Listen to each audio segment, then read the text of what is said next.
Bonjour, je suis Esther Laubert. Dans cette vidéo, je vous explique en résumé comment la propriété par étage est légalement structurée en Suisse.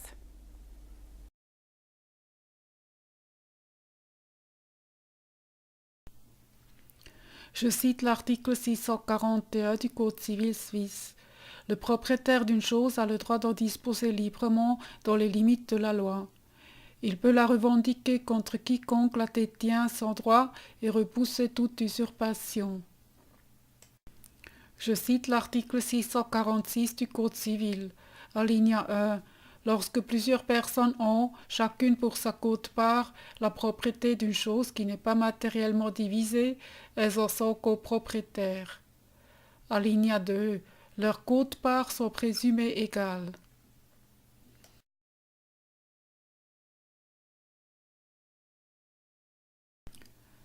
La propriété par étage est une forme particulière de copropriété. Le propriétaire d'étage est copropriétaire de l'immeuble et a un droit exclusif sur son unité d'étage. La propriété par étage est réglée principalement dans le chapitre 3 du Code civil suisse, articles 712a à 712t, et les articles 646 à 650 concernant la copropriété sont aussi applicables.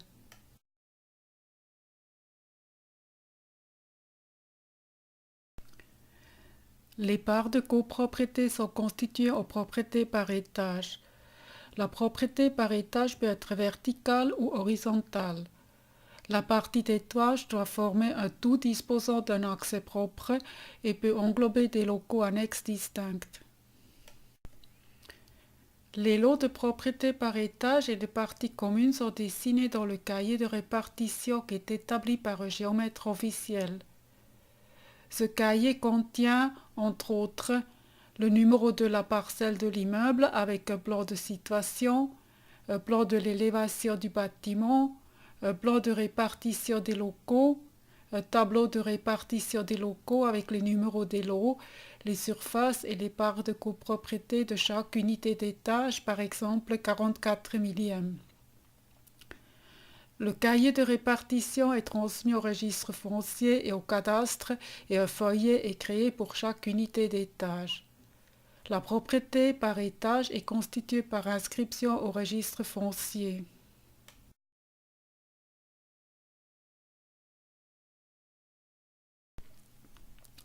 Chaque copropriétaire a un droit exclusif d'utiliser, d'administrer et d'aménager intérieurement sa part privée.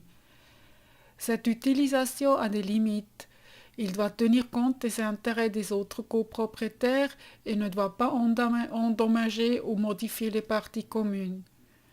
Les restrictions générales à la propriété foncière doivent également être respectées, comme par exemple l'affectation possible de l'immeuble déterminée par le droit d'aménagement du territoire ou l'obligation de demander une autorisation de construire.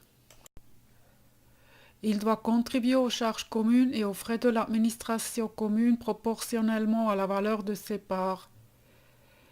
Il peut participer aux assemblées des copropriétaires et a un droit de vote. Plus d'informations sur les droits et les devoirs des copropriétaires et des restrictions d'utilisation se trouvent dans l'acte de constitution et dans le règlement d'administration et d'utilisation de la copropriété. Je vous donne quelques exemples de ce que le propriétaire a le droit de faire à l'intérieur de son unité d'étage. Changer les revêtements de sol et de murs dans son local. Démolir des cloisons à l'intérieur de son lot, à l'exception des murs porteurs, ou en ajouter.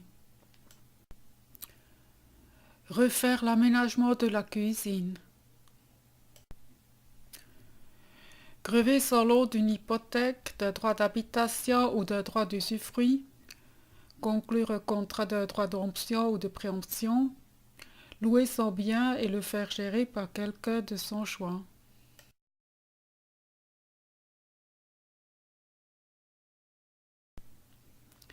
Vu que l'unité d'étage doit former un tout disposant d'un accès propre, les places de parc et les jardins ne peuvent pas constituer une unité d'étage.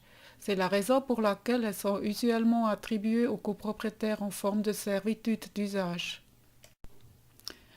Les places de parc sont parfois attribuées aux unités dans le règlement d'administration et d'utilisation de la copropriété ou par location. Un box fermé ou un garage fermé peut être une unité d'étage.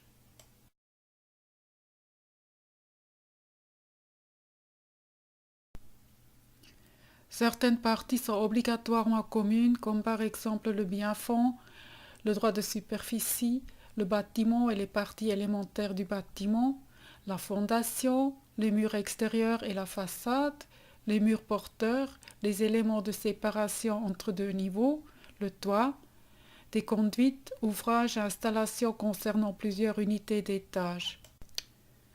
Les parties peuvent déclarer communes encore d'autres parties du bâtiment, soit dans l'acte constitutif, soit dans une convention ultérieure soumise à la forme de l'acte authentique. C'est souvent le cas pour un appartement du concierge ou une salle de jeu commune. Si vous avez aimé cette vidéo, je vous prie de mettre le pouce en haut. Si vous désirez voir toutes les vidéos dès la parution, vous pourrez abonner ma chaîne de YouTube. Je vous en remercie. À bientôt et au revoir.